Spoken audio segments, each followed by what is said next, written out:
Салам достор, каналыма кош келиңиздер. Бүгүн сиздер менен аябандай даамдуу түштөнүүгө же кечки тамакка тооктун этинен сонун бир даам жасайбыз. Бар болгону баардыгын турап сала коебуз. Тамагыбыз даяр.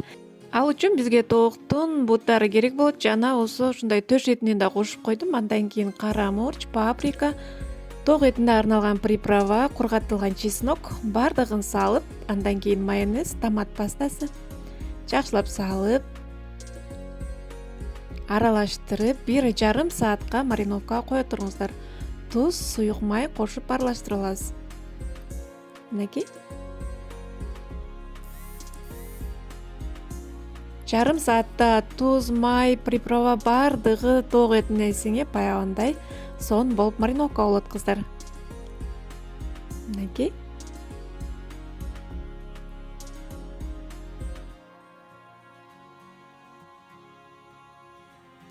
Үстүн жаап бир чекеге ала турабыз.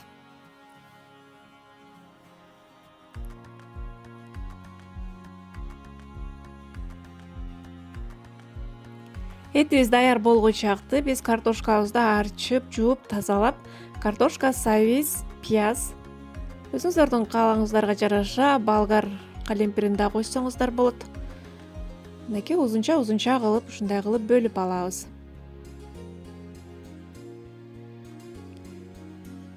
Эч кандай эмне жасасам, кечки ашка деп башыңызды оорутуп отурбайсыз. Кээде ушул тамак менен дагы жасап, жакындарыңыздарды кубантыңыздар. Мынакей ушундай бөлүп алдык. Сабиздерди дагы ушундай кылып, жука кылып туурап алабыз кыздар.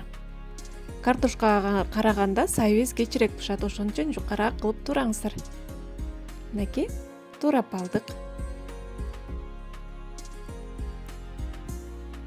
Андан кийин пияз да кошобуз. Пияз биздин даамыбызга өзгөчө бир даам берип турат кыздар. Мынакей ушундай кылып туурап алдык.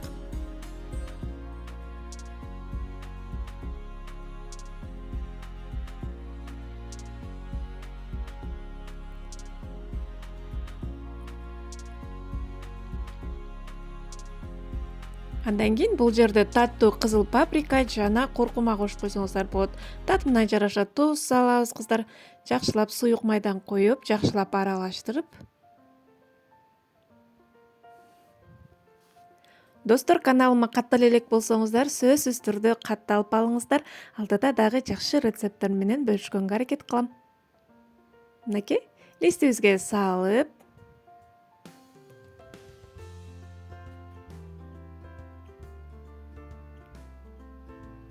жакшылап жайгаштырып алып, үстүнө этибизди тизип чыгабыз кыздар ушундай кылып.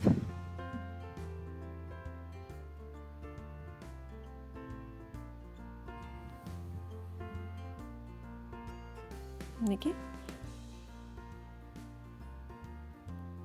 Үстүн жакшылап ушундай фольга болсо фольга менен жапсаңыздар болот. Менде фольга жок болгон үчүн пергамент кагазын ушундай кылып үстүн жаап койдум. Эми 45 минутта 1 саатка жакын бышырып алабыз кыздар. Мынакей биздин даамыбыз даяр болуп чыкты кыздар. Жыты деген буркурап үйдүн ичин жарып жатат. Аябандай даамдуу болду. 20 минут 30 минут өткөндөн кийин оозун ачып, ушундай кылып кайра духовкага 10 минутта салсаңыздар кыпкызыл болуп, сонун болуп бышып чыгат кыздар. Мынакей, эгерде сиздерге видео рецепт жаккан болсо, лайк басып, комментарий калтырып, досторуңуз менен бөлүшүп койууну унутпаңыз. Мен кубанычта болуп калам. Мынакей. Бул даамдын жанына гарнир кылып, күрүч же болбосо макаронду сууга бышырып койсоңуздар да болот. Мынакей аябандай шордуу, сонун болуп чыкты кыздар. Сиздер да сөзсүз түрдө жасап көрүңүздөр. Аябандай даамдуу болот. Сиздерге жагат деген ишеничтемин. Көңүл бурганыңыздар үчүн чоң рахмат. Кийинки видеодо көрүшкөнгө чейин аман туруңуздар.